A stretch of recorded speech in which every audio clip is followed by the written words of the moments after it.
Welcome to our Tuesday edition of For the Win, sports fans. I'm Jacqueline Ferris with Avon Molinar. Avon, Yeah.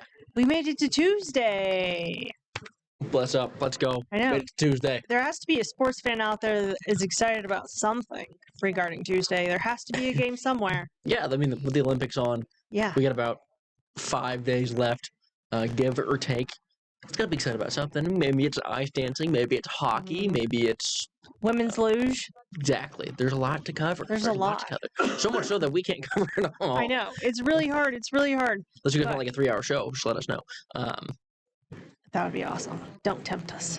But I think it'd be really cool if we could start with discussing some of the really cool and really unique jobs that these Olympians have, because I don't think people realize they're not like pro athletes that we think of, like NBA players, NFL, NHL, MLB, any athletics that you can think of. You click through the channel and watch, Right. I mean, they're you're not bringing in they're bringing in $0 to be an Olympian. They are paying their way to be there right to now. train, to do all this other stuff. Everything. So you might be asking yourself, as I asked myself, as Jacqueline asked herself, Mhm. what do they do? I mean, obviously, they're world-class athletes.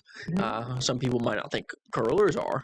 Right. I'm not of that of that group, though, because some of those people are absolute hosses. But speaking of curling, some notable athletes like Corey Dropkin works as a licensed realtor in the northern Minnesota and Wisconsin area. That's cool. Exactly. Corey Thies. Thies, I can't pronounce it. I've never been able to pronounce their I name. think it's these. I tried to look it up, if I'm being honest. Is a environmental lab technician focused on wastewater testing for mercury See? levels. Like, nobody's going to think about that. Yeah, and so that tells me extremely smart and obviously very athletic. Right. And speaking of extremely smart, we also have a pharmacist in the Twin Cities area, Oh, wow. and Tabitha Peterson, who also curls. So all I'm hearing is, if you're a curler, you're athletic and intelligent. Yeah. I think I need That's what I I'm hearing. think it's my That's new what I'm sport. hearing. Then we have probably the most interesting one on this list of all time. You ready for this? I am actually. Ryan Cochran Siegel, who's an alpine skier, works at his family's maple syrup shop as a maple syrup salesman. See, very cool. Yeah, all in Vermont. Kind of crazy. I didn't think... It's one of those things like, I feel like you should be getting paid more for skiing than you should maple syrup. But maybe he makes a lot of money off maple syrup. I don't really know. Yeah. I don't know how much they're worth. I'm sure they're worth a lot more than I think they are. But that's kind of cool. Then Austin Florian, he does the skeleton, holds a career as an aerospace engineer, intelligent, makes money, also likes to go fast. What more could a guy want? That's really cool. That's why Uncle's motto, go fast, don't die, kind of. Yeah. ensues in that. Keely Cashman, an alpine skier, pulls shifts as a barista at her family's coffee shop in a very small town in California. I feel like those kind of go hand in hand. No, like when I think skiing, I think coffee or like hot chocolate or something like that in like a mountain town. I mean, you lived in an area like that for a while. I did, and I didn't work at a coffee shop there. But Right. very Sorry, that's not. If that's what that sounded like I was saying, that's not what I was saying. But skiing, hot cocoa. yeah, they totally go hand in hand. Yes. Did you know we have a lot? No, I consider it a decent amount of Olympians that train here in Oklahoma City. I'm not surprised by that And at so all. I actually know several of them, and they all have very unique jobs. Yeah. One of the ladies I know that is a Olympian in canoe kayak, she coaches canoe kayak. That kind of, that makes sense. You would teach a junior team. But then another gal, she actually had found a cool sponsorship with a national sporting goods store. And they allow you as Olympians to work there as sales associates. Truly, like you work the floor. So she would work in the women's apparel section. Oh, neat. And so I think that's kind of cool because she truly wore a lot of these clothes in her athletic training. Yeah, she can figure out what people want. Yeah, no, that's good. That's she good could say, marketing. hey, I actually use these pants for my winter jogs, and so I can actually say they're really comfortable. That's smart. But they do totally pull crazy hours to be able to train, because their main job is training, Hmm.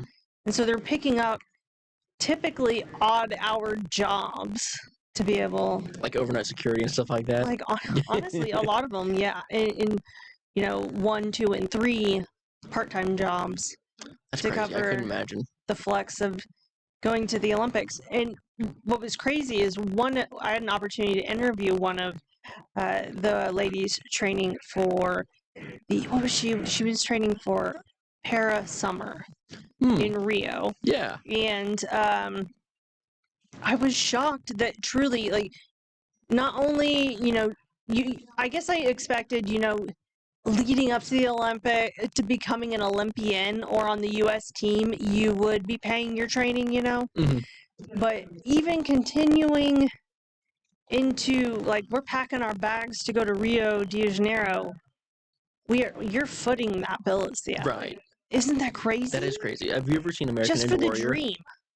Have you ever seen do you remember the show American Ninja Warrior? I loved that. Those show. people they would build their own courses in their backyard to yeah. sim- like they funded that all themselves. Uh-huh. It's kind of crazy to see what these athletes go to for the extent of American their sport. Ninja Warrior is kind of like not the same as Olympics. No, but I'm just like you were just But the saying. extreme, going to the extremes. Yes, that's what I was getting at. That's what I wanted to say. But Yeah. thank you for clarifying.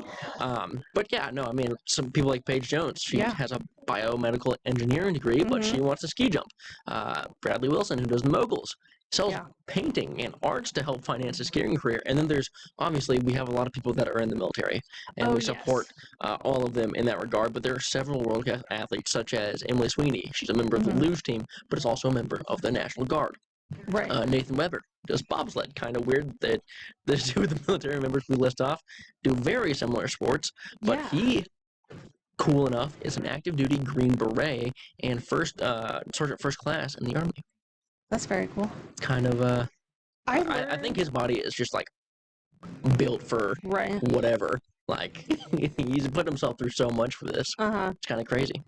I learned something cool about just like bobsled. I learned this last night because I watched some bobsled. Yeah. It was actually fantastic. However, it's a newer sport to the Olympics, so I was watching the women's races, and the U.S. Female athlete, they were giving some of her backstory, and she originally was a college softball catcher who was training and very hopeful to be a softball Olympian.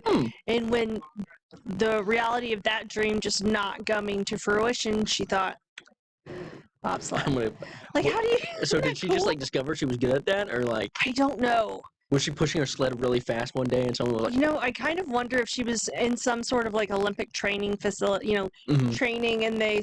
Because catchers... Hey, we need one more, Like, to be a catcher, think of your lower hip core strength. I mean, intense. And then also to be able just to...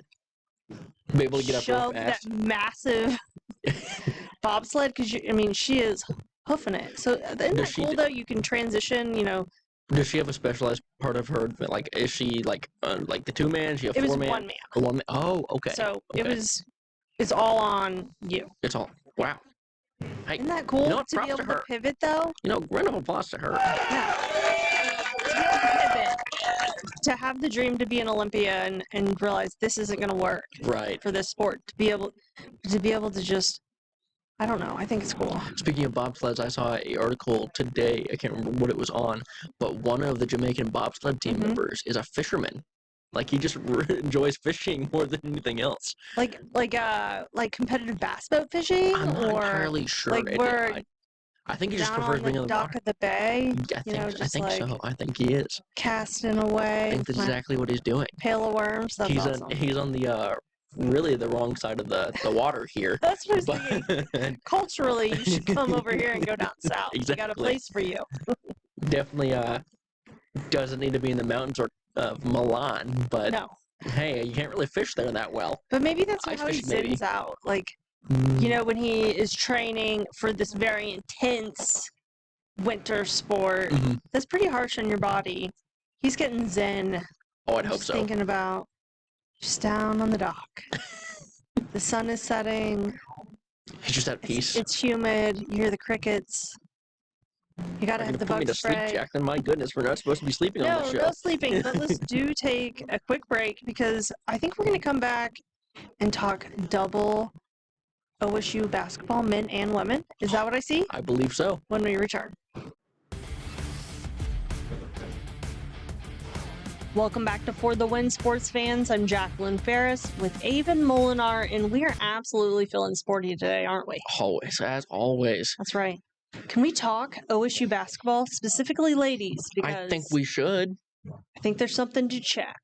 So, I don't know why this happened to us, What? but every time there's a really good game on, it ends right around us, so we can't talk about it in the middle. And so we of our can't show. even watch it. Exactly. We can't watch it because it's somewhere behind us, and we're just sitting here like, And you can usually feel the energy behind us because there will be some people there's someone looking at the like game. actually Yeah. watching the game, and we don't get to enjoy. We don't get to enjoy it. So I'm like, But we get to tell you about it. exactly. We get, it really disappoints me that I have to look at someone else to watch the game. I know. But it's whatever. It's fine. It's fine. Anyway, Oklahoma State women's basketball team earned its second home win in 3 days after they beat the Utah Utes 73-55 Monday afternoon.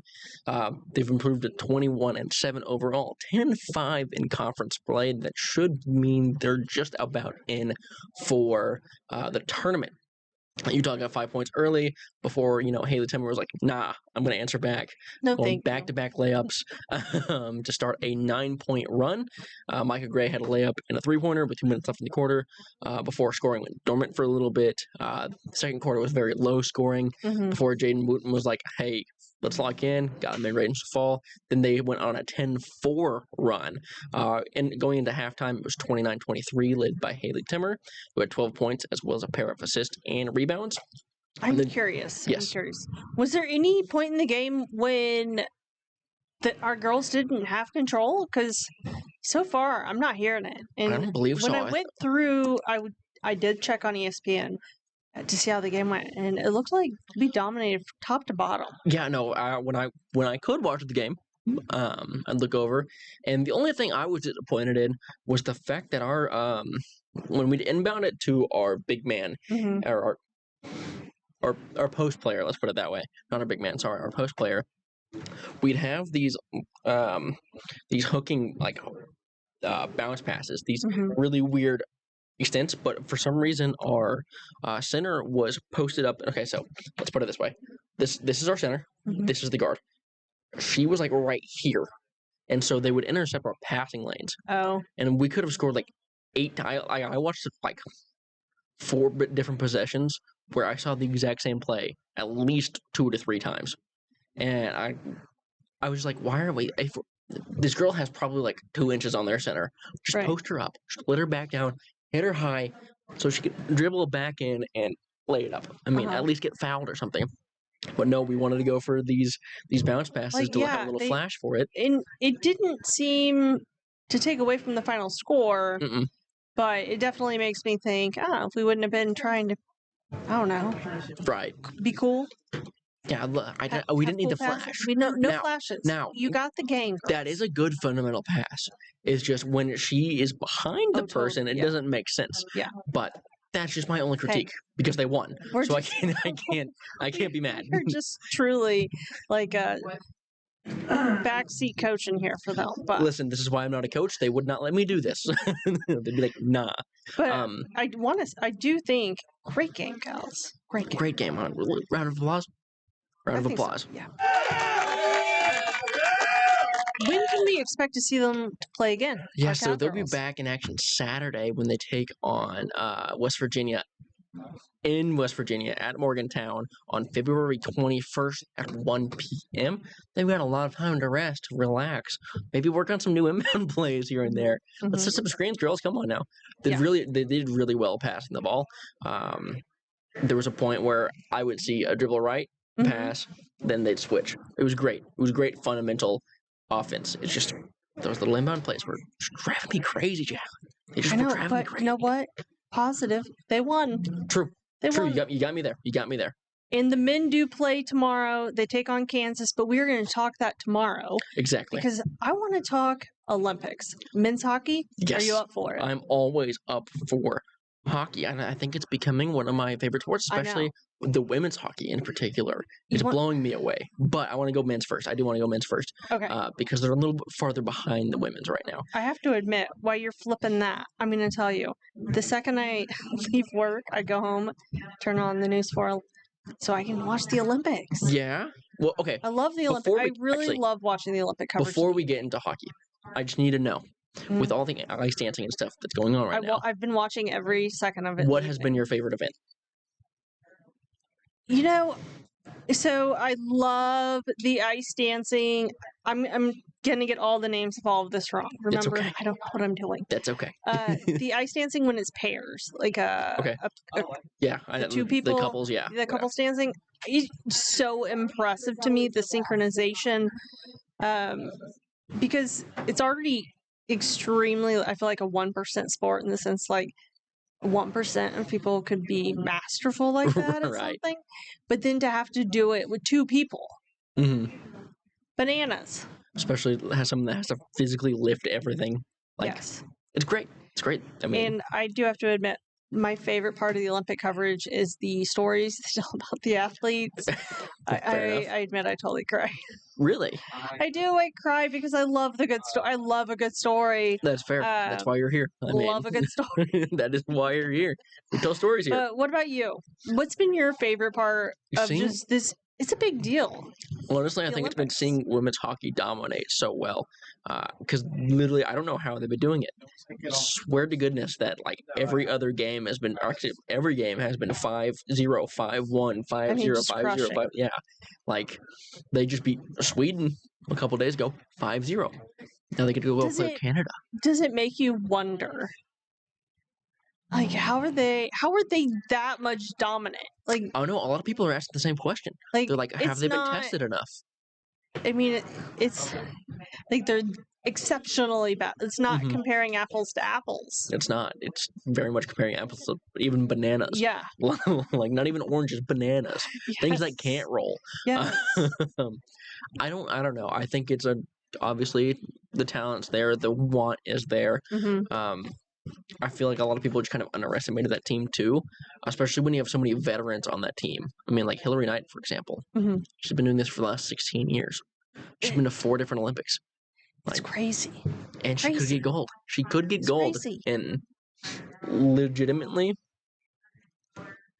How much time to the game? 32 hours ish. It's really cool. I didn't do the math right. I'm gonna be real with you. I did not do It's that okay. math right. We don't do math on this sports show. Promise. We are not doing math. It's But 27 hours. I do see in was. here that you put since women's hockey was introduced as an Olympic sport in 1998, the only two teams to have won gold are the United States and Canada. Wow. Wow. Round of applause to both those teams. So does that, I mean, okay, seriously, wins the game. I feel like we need to have a countdown Yes, clock on hang on. tomorrow's It show. is. This is making me just on the edge of my seat. I believe this should be. Hang on. This is the game. This is the game. Right here. Thursday at 12:10 p.m. Central Time. Thursday, The battle. 12:10. Yes. So hopefully we will, by the time our show starts, we could have some news. Wait, yeah, we could absolutely. Well, and if we don't have news, we are going to be following along, sports fans, because that's going to be something. for sure. We have to. I mean, If it's not done, you can follow along realistically with us. speaking, so it's at 12:10. That shouldn't go on more 3 hours. We should be able to report it. Okay, great. We should be able to report it. If they go into like triple overtime somehow and nobody emerges a victor, I would be in shock, to be honest with you. Wow. That's pretty cool. It's very cool. It's very cool. Should we talk a little men's hockey? Yes. So the men's, Little I'm men's? gonna be real with you. The men's is getting kind of weird, because it looks something like this. Okay, so we're in. We just passed the qualifying rounds, like the prelims, but now we're in the qualifiers, and a lot of these teams will be playing very soon or have already played. For example, Switzerland beat Italy 3-0. Germany beat France 5-1. Czechia and Denmark played already. I don't have the final score for that. And Sweden versus Latvia started like 10 minutes ago. So Whoever wins between Sweden and Latvia plays against the United States, and then whoever wins between Czechia and Denmark plays Canada. But because the Canadian teams and U.S. teams have done so well, they get those buys. Same with like the Finland and Slovakia. They just kind of killed it. I mean, in their grouping alone, in the United States grouping alone, they have 9 points compared to everyone else. Like they're killing it, which is ridiculous because Canada is so good. Yeah, I know. So like we're gonna see what happens, and hopefully those teams compete for gold still. But we're gonna find out what happens next coming weeks. Once again, we got 5 days. I mean, until the Olympics is fully over. I can't believe it's gonna be over so soon. Right? Do you think we could chat medals? I think we can chat medals. Let's go to this here. Things have changed. There have been a lot more medals added recently to the smaller teams, or the teams that we have been seeing with not as many. They've kind of increased their production a little bit. You're about to find out. We're finally at the 20 medals total. Let's go. Yay, USA. Japan is up to that like 18 mark now. But I'm sorry, I want to hold space for Norway here. Yeah. What in the world? Dude, they're destroying well done, all of Norway. us. I don't know what you have in your Wheaties over there, but Do they eat Wheaties in Norway? I'm gonna think they do. They must Okay. get the really good kinds that we don't get here in the United States. Yeah, I want to take a moment to appreciate France real quick because they've been on the come up recently. They got 15 medals in total right now. Now, are the majority of them silver? Yes, but that doesn't matter. Hey, silver goes places. It does go places. Better than bronze. Bless you, Bulgaria. Yeah, and Slovenia. Yeah, they've been Amazing athletes, but I feel like they have probably, one would guess, much smaller Olympic contingents, which makes it a lot harder, when you're trying to get that medal. Let's do a little prediction real quick. Okay. How many medals do we think the United States gets by the end of the Olympics? Do you think we get a whole quarter? 25? I think we could. I don't know if what it'll be from. I think definitely hockey, women's hockey specifically. Right, but women's hockey is one. That's one. What other activities do we got going? I guess we need to see about men's hockey. That's going to be the hard one. Ice dancing, though, that's been. We're not getting anything in speed skating. Italy's running speed skating right now. So I feel like 25 is the lofty goal, is what I'm hearing. Should we go 23? 23. I like 23. 23 is not that bad. And 3 is my favorite number. So is it really? It really is. So we'll go there. I don't know. That's really. I'm kind of surprised by this. I don't know why. I could tell you're like, really? 3. Okay. No. I respect it. But I really, good old USA. We're going 25. 25. Okay. I'm gonna pull the image back up again. Okay. Do we think we could sway Norway into giving us any medals? Probably not. Dang it. I wish, where's Italy at? Because honestly, what are they at? 23, 24? Yeah, 23, 24. I feel like that's probably where we're going to our breaks will settle there. And you know what? That's fantastic. Hey, well done. We'll take it. We will take it. But you know what? We don't know yet. We don't know. We don't know. We don't know yet. Because we could, I mean, the Clash of the Titans with the women's U.S. hockey, like, it's going to be a dogfight. Give me a tiny little preview. Who do you think is going to be in? What do we got for this game? What do you think the prediction is? I think they continue the 5 streak. Do you really? I think so. I think they have to. I think for the bit they have to. For the bit. They have to. This is not a bit. No, no. None of the Olympics is scripted. Realistically speaking, it's probably going to be like 3-2 or something like that. I think it'll be really close. I think it will be too. I think the 5-0 was absolutely amazing coincidence.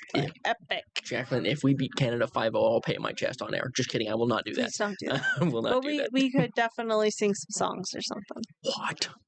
I don't know. No, I'll make the greatest graphic of all time if possible. I'll pass out medals. We'll Can you get the candy medals? The candy gold? We'll see what the Amazon can get. I don't know. I think even though we're running out of time, we'll be back tomorrow. We're definitely going to preview the men's OSU Kansas game. We're going to talk more Winter Olympics. I don't know. There's lots of sports to cover. There's a lot of sports to cover for sure. We'll have it all here with the next episode of For the Win.